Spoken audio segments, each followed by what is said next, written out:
Desert Oracle Radio. This is the Eldritch Republic. True tales of America's strange history and uncanny folklore. I'm Ken Layne. Episode 3, Christmas in Chelsea. Nothing is more American than the Christmas holidays. Santa Claus especially. Of course, there's a Christian saint of the Roman Empire named Saint Nicholas, whose great miracle was paying some money to keep his neighbor's daughters from being sold into prostitution. But that's not a very good Christmas story. Instead, the Northern Europeans who settled the Dutch and British colonies of North America turned the old world stodgy Father Christmas and stern-faced Sinterklaas into a charming supernatural visitor from the North Pole, flying through the winter night behind 8 magic reindeer, like white-bearded Odin riding upon his magical 8-legged horse named Sleipnir. And while the cold and snowy New England winters would seem a natural place for such folkloric creation, remember that New England was founded by Puritans and Pilgrims who did not tolerate Christmas at all. They saw correctly that Yuletide revelry had nothing to do with the biblical nativity story. Bonfires and feasting, drinking and kissing games, boisterous singing on the streets, the poor demanding gifts from the rich, houses decorated with festive evergreen trees and druidic mistletoe and the blazing Yule log. Such things were utterly rejected in puritanical societies. Christmas was a sin. By 1659, the Massachusetts Bay Colony had made the celebration of Christmas a crime. American Christmas was first celebrated in Virginia, the Old Dominion, home of the Merry Cavaliers, and in Maryland, where Catholic supporters of the Stuart Kings Charles I and II worshipped in freedom and celebrated their great winter festivals of Advent and Christmastide. When the Dutch ceded New Amsterdam to the British in 1664, the folkways of those old-fashioned Europeans became part of New York life, especially those Germanic tales of dwarves and elves and fairies, so delightful to the English colonists, who lost so much of their own supernatural folklore and feast days to the cruel oppression of the Puritan dictator Oliver Cromwell. This mix of Dutch, Catholic, and Cavalier combined in 100 ways to make the unique culture of colonial New York, from the bustling port town at the southern end of York Island to the agricultural heartland of the Hudson Valley. From the Macy's parade that starts the Christmas season to the towering tree at Rockefeller Center, New York City is the heart of American Christmas time.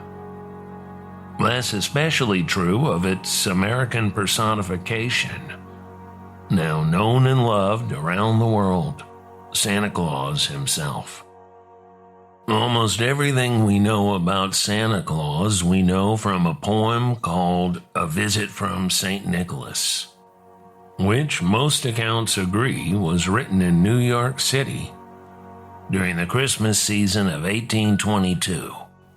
By the esteemed scholar of biblical and ancient languages at Columbia University, Clement Clarke Moore.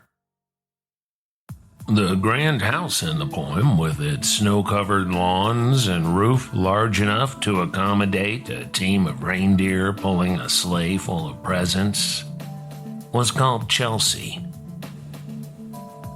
Clement Clarke Moore had been born there in 1779. During the Revolutionary War days and the British military occupation of the city. His grandfather, Major Thomas Clarke, had bought the sprawling farmland from a Dutchman named Jacob Sommerendick in 1750. On today's maps, Clarke's original estate has the boundaries of West 21st Street, north to West 28th Street, and from the Hudson River east to 8th Avenue.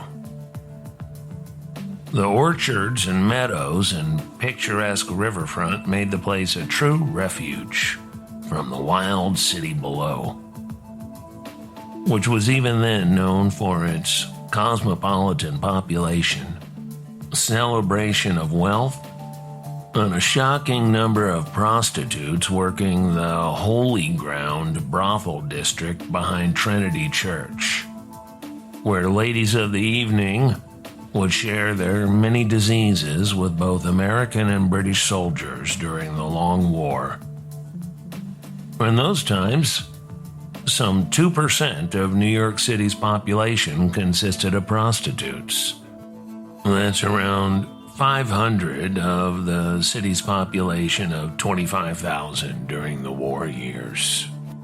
When George Washington had brought the Continental Army to New York in 1776, his rough and rowdy troops caused all sorts of trouble at the Chelsea estate and orchards, too.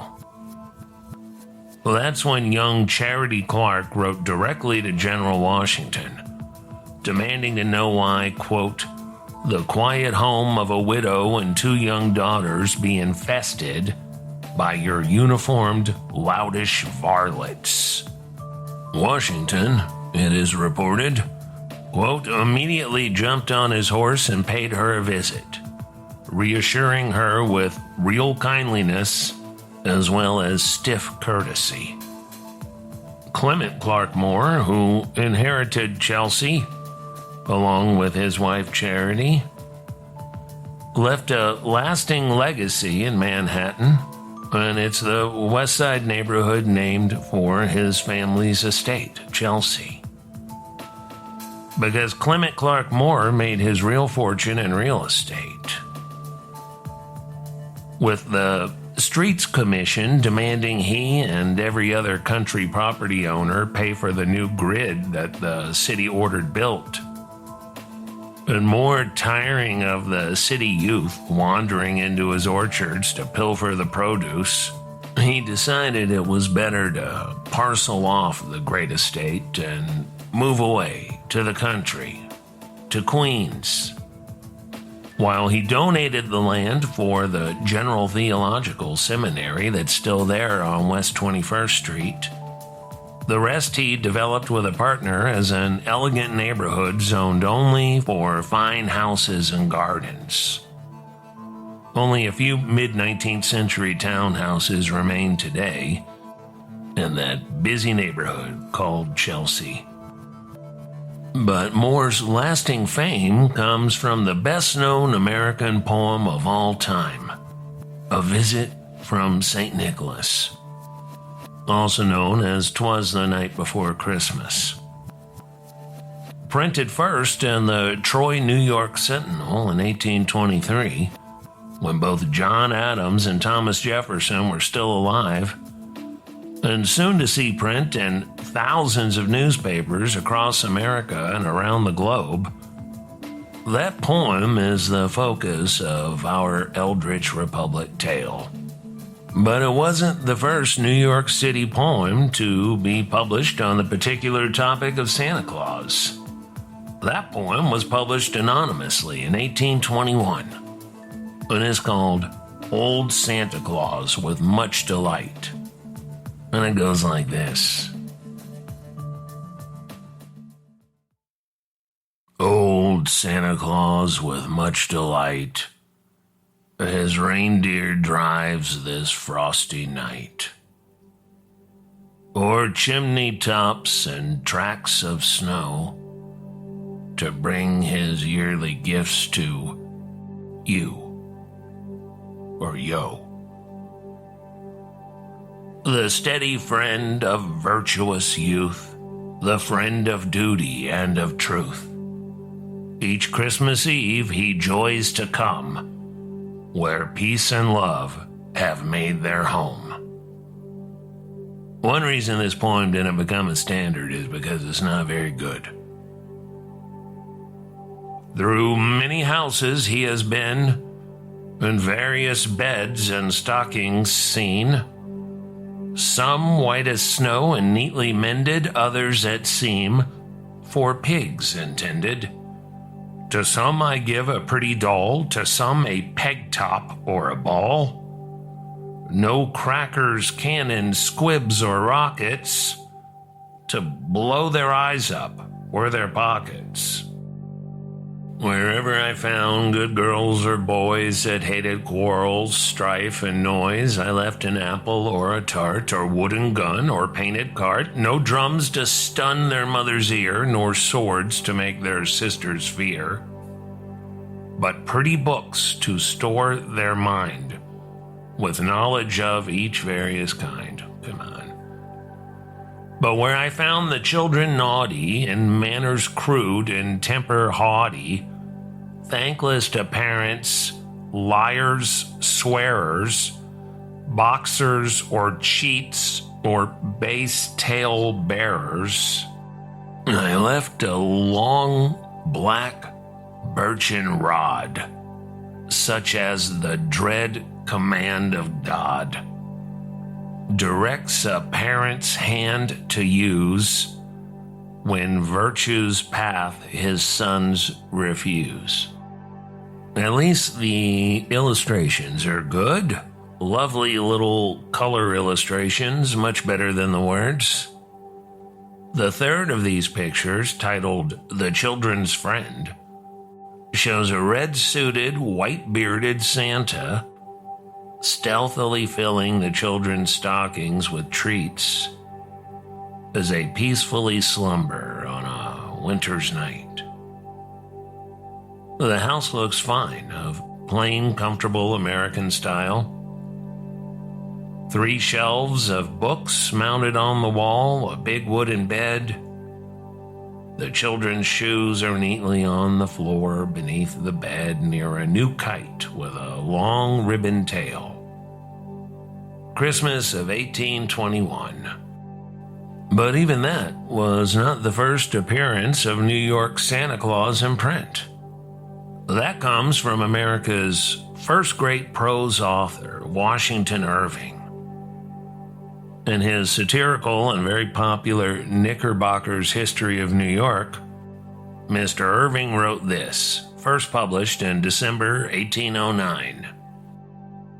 And as of yore, in the better days of man, when the deities were wont to visit him on earth and bless his rural habitations, in the sylvan days of New Amsterdam, the good St. Nicholas would often make his appearance in his beloved city on a holiday afternoon, riding jollily among the treetops or over the roofs of houses, now and then drawing forth magnificent presents from his breeches pockets and dropping them down the chimneys of his favorites. Whereas in these degenerate days of iron and brass, he never shows us the light of his countenance, nor ever visits us, save one night in the year, when he rattles down the chimneys of the descendants of the patriarchs, confining his presence merely to the children, in token of the degeneracy of the parents. It was supposed to be funny. Washington Irving was a friend of New York merchant, Freemason, and philanthropist John Pintard, co-founder of the New York Historical Society. Pintard would have been about 12 years old when, according to Rivington's Gazetteer of December 23, 1773, the anniversary of St. Nicholas, otherwise called Santa Claus, was celebrated at Protestant Hall at Mr. Waldron's, where a great number of sons of that ancient saint celebrated the day with great joy and festivity. That was 1773, years before the Declaration of Independence even, and 50 years before the publication of The Night Before Christmas. John Pintard, who abandoned college at Princeton to join the Patriot cause, was also a lifelong supporter of the cult of St. Nicholas, which he also considered an anti-British cause. His years of promoting the festival of St. Nicholas surely left their mark on Washington Irving, who was a member of that same city historical society founded by Pintard. The same John Pintard who surveyed the New York street grid and was a chief supporter of the General Theological Seminary, later built on Clement Clarke Moore's land. In other words, the creation of Santa Claus had less to do with any lingering old world traditions of New Amsterdam than with these literary boosters of New York City in the first decades of the American Republic. By Clement Clarke Moore, this is A Visit from St. Nicholas. 'Twas the night before Christmas, when all through the house not a creature was stirring, not even a mouse. The stockings were hung by the chimney with care, in hopes that St. Nicholas soon would be there. The children were nestled all snug in their beds, while visions of sugar plums danced in their heads. And Mama in her kerchief, and I in my cap, had just settled our brains for a long winter's nap. When out on the lawn there arose such a clatter, I sprang from my bed to see what was the matter. Away to the window I flew like a flash, tore open the shutters and threw up the sash.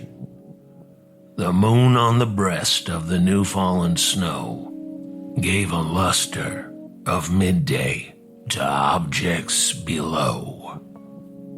When what to my wondering eyes did appear but a miniature sleigh and 8 tiny reindeer, with a little old driver so lively and quick, I knew in a moment he must be Saint Nick.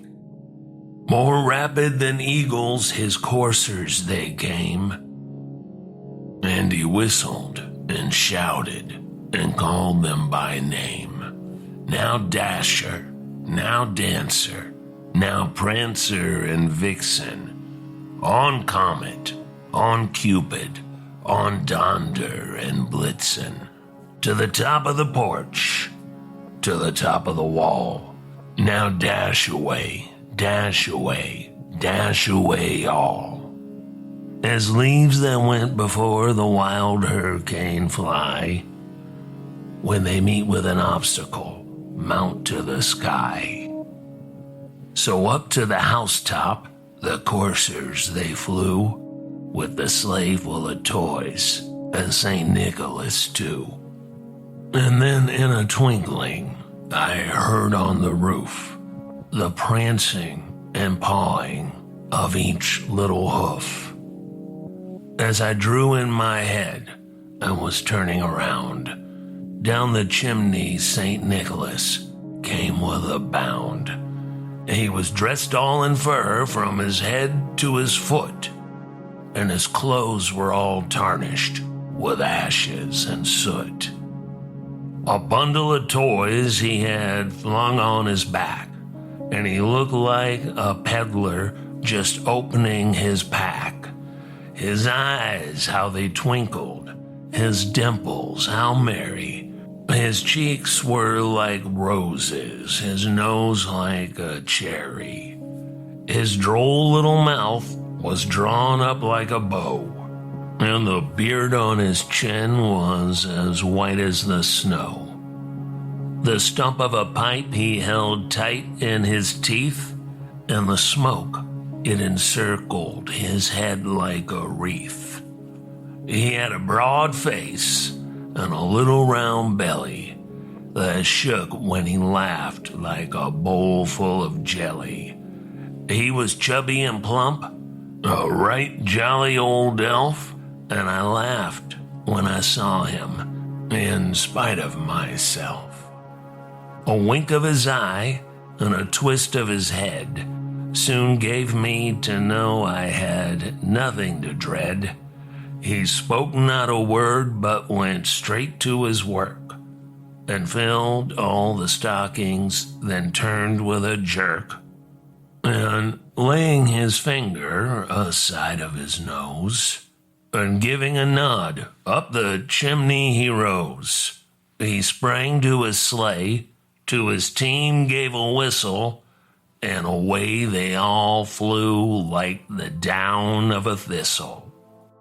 But I heard him exclaim, as he drove out of sight, "Happy Christmas to all, and to all a good night."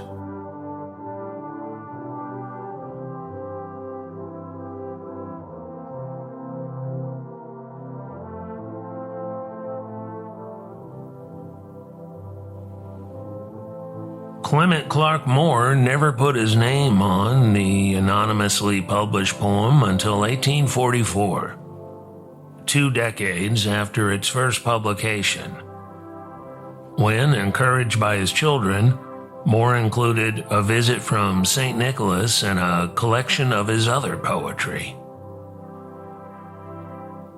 Now, many decades later, long after the poem had become an American holiday standard, the descendants of Major Henry Livingston, a relative of Moore's wife, began claiming Livingston as the true author.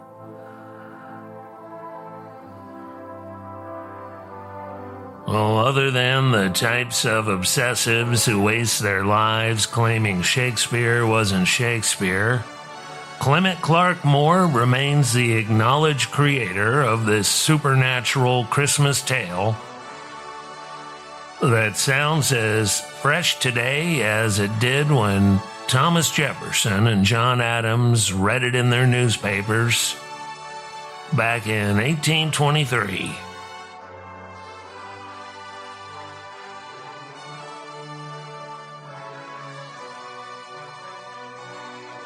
If you are in New York City, you can visit Clement C. Moore Park at West 22nd Street and 10th Avenue this Sunday at 4:30 p.m., December 7, for the annual Christmas tree lighting and the annual reading of "'Twas the Night Before Christmas" with holiday songs from the Blair School of Music.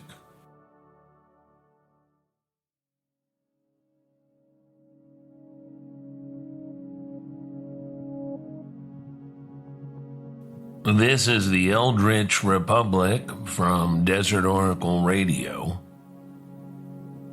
Finally, we should mention that Washington Irving, in his Knickerbocker's History of New York, had much more to report about St. Nicholas's influence over the city. In Irving's telling, it was all St. Nick's idea. The Van Cortlandt clan, those Dutch founders of New York, or New Amsterdam, received divine instruction from St. Nicholas himself. Listen to this from Knickerbocker's History of New York. "And the sage Olaf dreamed a dream, and lo, the good St. Nicholas came riding over the tops of the trees, in that self-same wagon wherein he brings his yearly presents to children. And he descended hard by where the heroes of Communipaw had made their late repast. and he lit his pipe by the fire and sat himself down and smoked. And as he smoked, the smoke from his pipe ascended into the air and spread like a cloud overhead. And Olaf bethought him, and he hastened and climbed up to the top of one of the tallest trees, and saw that the smoke spread over a great extent of country. And as he considered it more attentively, he fancied that the great volume of smoke assumed a variety of marvelous forms,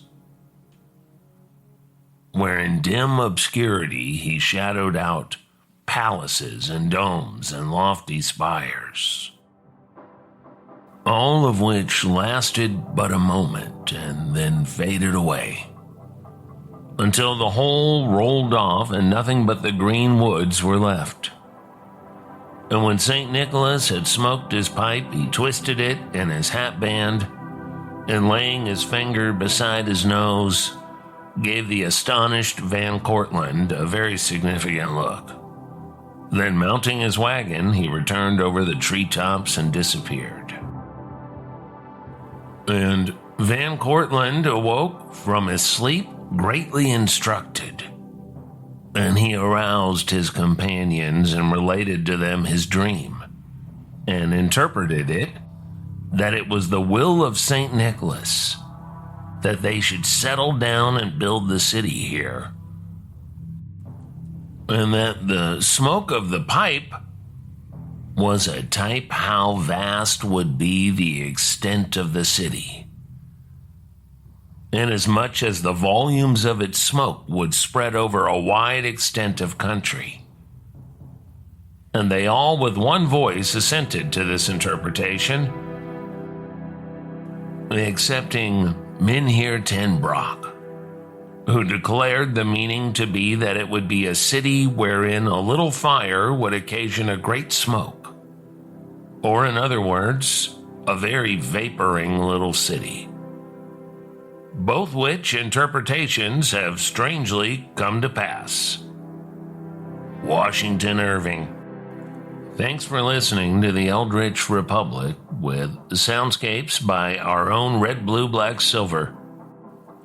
And thanks for supporting this show at DesertOracle.com. Good night.